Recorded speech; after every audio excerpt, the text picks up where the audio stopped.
Bonjour, c'est une version condensée d'un talk en 45 minutes, donc je suis désolée, il n'y aura pas le temps pour les questions au milieu. Par contre, n'hésitez pas à venir à la fin pour me poser vos questions, je serai ravie d'y répondre. D'abord, qui je suis ? Je m'appelle Laetitia Avro, vous pouvez me retrouver sur Fostodom avec le handler @L_Avro. Je suis aussi, j'ai un blog personnel qui s'appelle mydbandnotebook.org et je suis aussi l'auteur de psqltips.org qui donne des astuces random sur PSQL, qui est le client officiel, le seul client officiel de PostgreSQL. Comme vous pouvez le voir, il n'y a pas énormément de texte sur mes slides. Si vous avez besoin de texte pour pouvoir vous raccrocher et suivre cette conférence, n'hésitez pas à aller sur cette URL ou à scanner le QR code pour accéder aux slides directement sur votre téléphone. L'URL sera aussi disponible normalement au moins sur MyDB&Notebook, mon blog. Elle est aussi disponible sur mon Twitter et sur Fostodon, puisque je les ai publiés hier.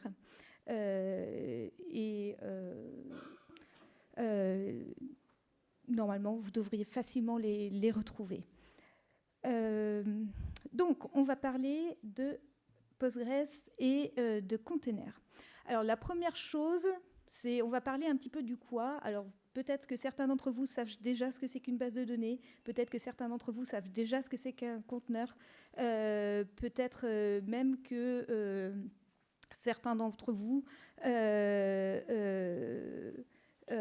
connaissent déjà tout ça. Pourtant, on parle de domaine très particulier, très pointu. Tout ce qui est Kubernetes, c'est un domaine très particulier. Tout ce qui est base de données, c'est également très particulier, avec des connaissances très spécifiques. Et trouver quelqu'un qui a les deux compétences, c'est assez simple. C'est pas simple aujourd'hui. Déjà, trouver quelqu'un avec des compétences base de données, c'est pas simple non plus. Donc, on va voir aussi la question la plus importante, c'est est-ce que c'est vraiment intéressant ? Est-ce que ce serait intéressant pour votre contexte et pour vous ? Je dévoile tout de suite la réponse. La réponse, c'est ça dépend. Comme ça, vous savez. Mais on en reparlera un petit peu plus à la fin. Alors, que sont les conteneurs ? Oups. J'ai un problème avec mes slides. J'ai plus mes notes.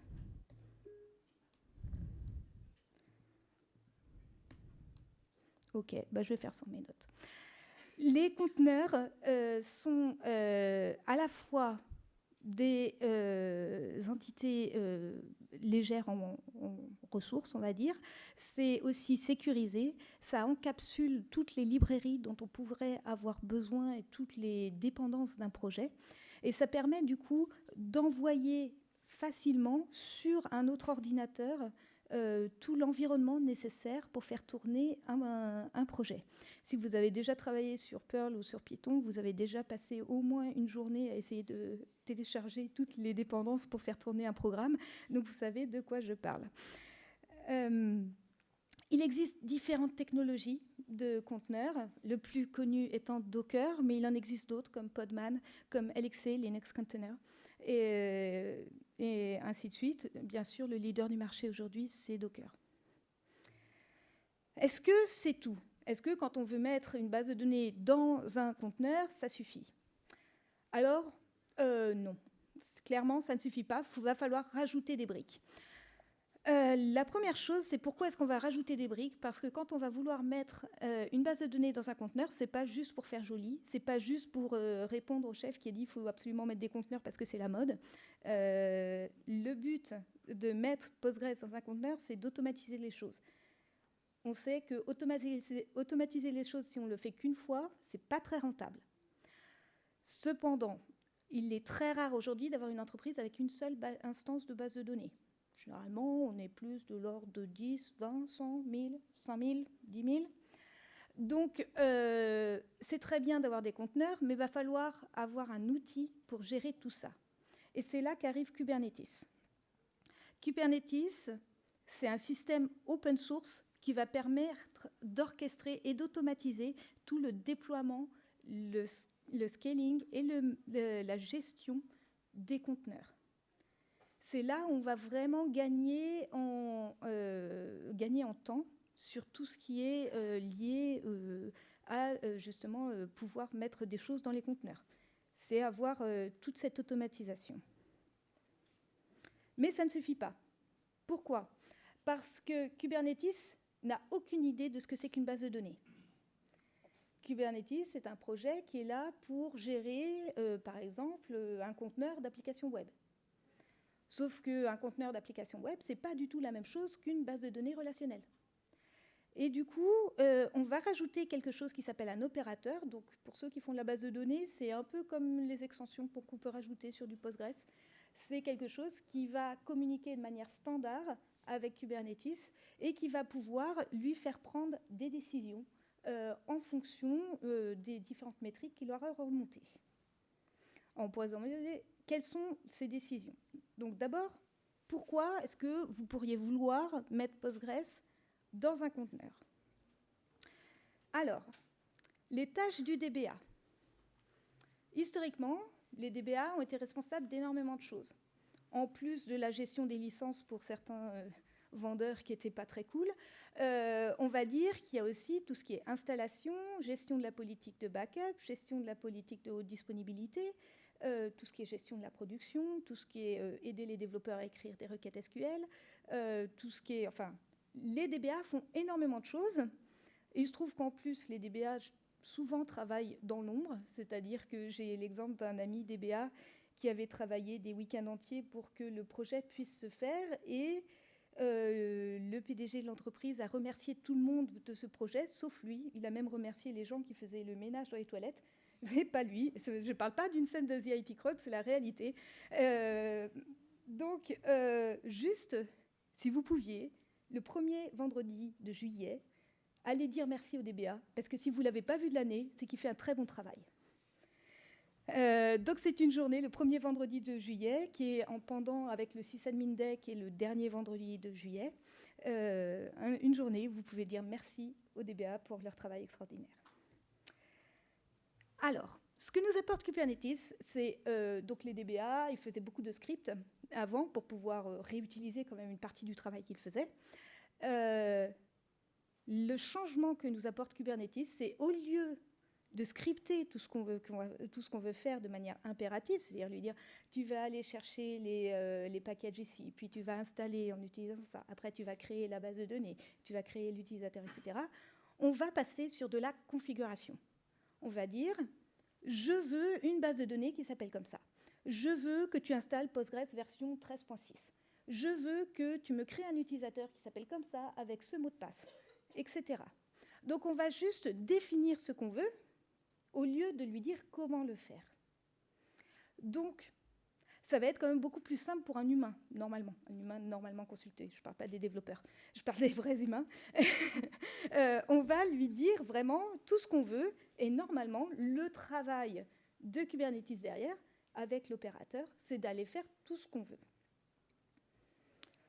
Et ça va plus loin. La cerise sur le gâteau, c'est que au-delà de devoir juste lui définir ce qu'on veut et après il se débrouille pour le faire, il va être capable de faire ce qu'on appelle du self-healing en anglais, donc de pouvoir s'auto-réparer. C'est-à-dire qu'il y a une stand-by qui tombe, et ben il va recréer un pod avec une nouvelle stand-by et c'est bon, c'est fini, tout marche. Il va être capable de proposer aux développeurs d'avoir... en cliquant sur un bouton, d'avoir leur propre instance tout seul. Ça se fait automatiquement et personne n'a besoin d'y toucher. Et le DBA, notamment, ça lui fait du travail en moins. Si les développeurs peuvent d'eux-mêmes créer des instances de test, c'est quand même du travail en moins pour les DBA. Alors, la vie est rose, mais pas tout à fait. Donc, vous êtes tous dans l'informatique, vous savez que les miracles n'existent pas, normalement. Donc... Là, je vous ai montré les bons côtés. Il y a des mauvais côtés aussi. Les mauvais côtés, c'est que Kubernetes et les conteneurs n'ont pas été du tout prévus pour les bases de données relationnelles. Donc, en base de données relationnelles, on parle des propriétés acides qui ont été définies fin des années 70, début des années 80, par quelqu'un qui a gagné un prix Turing, donc pas n'importe qui. On parle des 4 propriétés. Atomicity, c'est-à-dire tout ou rien. Consistency, C'est-à-dire qu'en fin de transaction, tout ce qui a dû être, par exemple, les triggers qui doivent se déclencher ont été déclenchés, etc. L'isolation des transactions aussi. Et la partie durability, c'est-à-dire une fois qu'on a renvoyé le commit acknowledgement au client, il ne peut plus y avoir, on ne peut plus perdre les données. C'est un petit peu important de ne pas perdre ces données quand on travaille avec une base de données. Donc, Kubernetes, tout ce qui est atomicité, ça ne pose pas de problème. En fait, c'est le moteur de gestion relationnelle pour lui qui travaille sur une machine virtuelle, sur une machine physique ou sur un Raspberry Pi, sur un conteneur, pour lui, c'est pareil. Donc l'atomicité, c'est son rôle de s'assurer que ça fonctionne. Au niveau de la consistance, même chose. Pour lui, ça ne fait aucune différence, il fait son job et c'est tout. Tout ce qui est la partie isolation, exactement la même chose, il n'y a aucun problème. Là où ça coince, c'est sur la durabilité. Est-ce qu'il y a ici des gens qui sont prêts à perdre toutes leurs données d'un coup? Oui, toi, tu n'as pas de production. C'est en production? Donc, on s'est rendu compte qu'il y avait un petit problème. Et le petit problème, ça s'appelle stateless et stateful. En fait, en 2015, on s'est rendu compte que les conteneurs avaient été créés uniquement pour tout ce qui est stateless, c'est-à-dire sans état. C'est-à-dire qu'on pouvait jeter la mémoire, redémarrer le truc, et ça marchait exactement pareil. Même jeter tout ce qui avait été stocké sur disque dans le conteneur, c'était pas grave. Sur une application web, c'est même un des meilleurs moyens de la faire redémarrer si elle a planté. Sur une base de données, perdre tout ce qui avait été stocké sur disque, c'est dommage. Ça plaît pas forcément.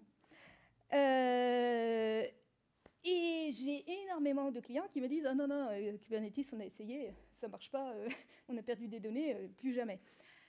Alors, je leur explique que quand ils étaient petits, ils ont fait du vélo, ils sont tombés, ils sont remontés sur le vélo, et c'est comme ça qu'ils ont appris à faire du vélo. Alors oui, il y a des gens avec qui ça a du mal à passer, mais il n'empêche que c'est la réalité. On est obligé d'échouer pour réussir. En tout cas, on se souvient mieux de comment réussir si on a échoué avant. Du coup, la chose que je rajoute à mes clients, c'est évidemment, si vous refaites exactement la même chose que vous avez fait la dernière fois, vous aurez les mêmes échecs. Donc le but, c'est de changer quelque chose. Et le changement, c'est l'ajout des permanent storage dans Kubernetes et dans Docker, enfin dans Kubernetes version 1.14. Alors pour info, les permanent storage, moi je les ai vus fonctionner en 2017 quand ils étaient en bêta avec Josh Berkus qui avait fait une super démonstration de Postgres sur conteneur en 2017. J'avais vraiment été bluffée où il montrait justement toute la partie auto-heal des conteneurs, etc. Et il arrivait à faire ce genre de choses, c'était assez impressionnant. Ce changement a été ajouté à Kubernetes il y a plusieurs années, maintenant il est mature, et du coup, c'est ce qui fait qu'aujourd'hui, vous n'allez pas perdre vos données si vous mettez votre Postgres dans un conteneur. Alors, comment? Ben, c'est très simple. Vous ouvrez le conteneur, vous mettez l'éléphant, vous fermez le conteneur. Alors, voici un exemple de déclaration d'un cluster Postgres. Donc, on lui donne un nom, OK. Au niveau de l'API version, on va lui dire d'utiliser le Cloud Native PG, qui est un opérateur open source. Il y en a d'autres. N'hésitez pas à tester les autres. Je parle de celui-ci parce qu'il est dans le bac à sable de la CNCF. Donc, en lice pour devenir l'opérateur officiel de Kubernetes pour Postgres. Donc on lui donne un nom, cluster example, et ensuite on va simplement aller lui dire, on voudrait 3 instances. 3 instances, ça veut dire un primaire et 2 secondaires. Et s'il y a un secondaire qui tombe, il va le recréer. Et s'il y a le primaire qui tombe, il va faire la bascule sur un secondaire et il va le recréer l'ancien primaire en secondaire. C'est magique. Bien sûr, on peut toujours spécifier une version spécifique de Postgres. Ici, c'est le cas. On va lui donner une version très spécifique de Postgres, la version 13.6. Alors, je vous déconseille quand même de vous arc-bouter sur une version mineure de Postgres. Le projet Postgres est extrêmement sérieux et quand une version mineure sort, ce n'est que des patchs. Et c'est que des améliorations. Et il n'y a aucune nouvelle fonctionnalité dans les versions mineures de Postgres. Donc je vous conseille vraiment de faire les mises à jour mineures le plus vite possible. Si vous voulez des backups, alors là, c'est la partie sur laquelle je ne suis pas d'accord avec les choix qui ont été faits par le CNPG. L'outil de backup derrière, c'est Barman, qui est un outil assez connu dans la communauté. Je trouve que ce serait préférable de garder la même logique, d'utiliser toutes les composantes de Kubernetes, et donc d'utiliser les API de Postgres pour pouvoir ensuite utiliser les API de Kubernetes pour faire du vrai backup en direct sans passer par un outil externe. Mais donc ici, on va utiliser Barman et ensuite on va envoyer les backups sur un S3 AWS. Ce n'est pas du tout obligatoire, on peut les conserver en local. Bien sûr, si vous avez utilisé Postgres, vous savez qu'il ne faut jamais envoyer un Postgres sans changer les paramètres, puisque les paramètres de Postgres au départ sont extrêmement, comment dire, conservateurs. Donc, vous pouvez modifier les paramètres de Postgres en les déclarant simplement. Par exemple, ici, on va mettre set buffer à 1 giga et auto-explain log main direction à 10 secondes. Et aussi, on peut modifier le PGHBA. Comme là aussi, vous le savez, c'est tout ce qui est sécurité de connexion à Postgres. Alors là, j'ai autorisé toutes les adresses IP parce que c'était trop long de mettre des adresses IP, ça ne rentrait pas dans le slide. Bien sûr, ne faites pas ça en production. De manière classique, dans Kubernetes, si vous avez déjà travaillé avec Kubernetes, vous savez que vous pouvez faire des requests de ressources et des limites. Donc le request, c'est ce qu'il va prendre au départ, et puis ensuite, il peut monter jusqu'à la limite, en fonction de ce dont il a besoin. Les rolling upgrades. Alors, pour l'instant, CNPG ne permet pas de faire des rolling upgrades de version majeure de Postgres. Je peux vous expliquer plus tard en privé pourquoi, mais pour l'instant, ce n'est pas encore possible. Par contre, tout ce qui est rolling upgrade d'upgrade mineur, c'est déjà possible. Chaque fois que vous allez changer l'image, le nom de l'image dans votre déclaration Kubernetes, ça va silencieusement faire un rolling upgrade pour mettre à jour toutes vos instances une par une et diminuer le plus possible l'arrêt du service. Et au niveau des logs, vous pouvez les récupérer simplement en faisant kubectl logs, comme vous le feriez avec n'importe quel pod. En fait, les logs Postgres sont stockés en CSV pour Postgres avant Postgres 15 et ensuite transformés par l'opérateur en JSON pour que Kubernetes puisse les comprendre. À partir de Postgres 15, la sortie JSON étant faisant partie des possibilités de Postgres en natif, il n'y aura plus cette transformation. Alors, voilà la bonne question. Est-ce que c'est pour vous? Est-ce que ça vous intéresse? La première question que vous devez vous poser, avant même d'envisager de faire du Kubernetes chez vous, c'est est-ce que vous avez des gens chez vous qui maîtrisent Kubernetes? Si la réponse est non, faites-les monter en compétences d'abord. La deuxième question, c'est est-ce que vous avez des gens avec des compétences approfondies de Postgres dans votre entreprise? Là encore, si la réponse est non, ne partez pas sur Postgres sur Kubernetes. Commencez par apprendre Postgres. C'est comme essayer de faire du monocycle avant d'essayer de faire du vélo. Ça ne va pas vous aider.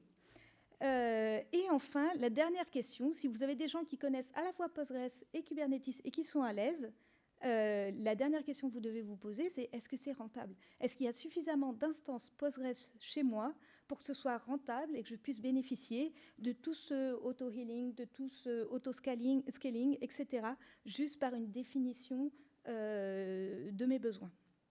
Et ça dépend totalement de votre contexte et de votre entreprise. Donc, comme je vous l'ai dit, ça dépend. Alors, je voulais juste rajouter un petit mot. C'est pas parce que vous êtes sur du Kubernetes avec du auto-healing, etc., que vous n'allez pas avoir de problème. La production, ça plante, c'est fait pour ça même, donc vous aurez des problèmes.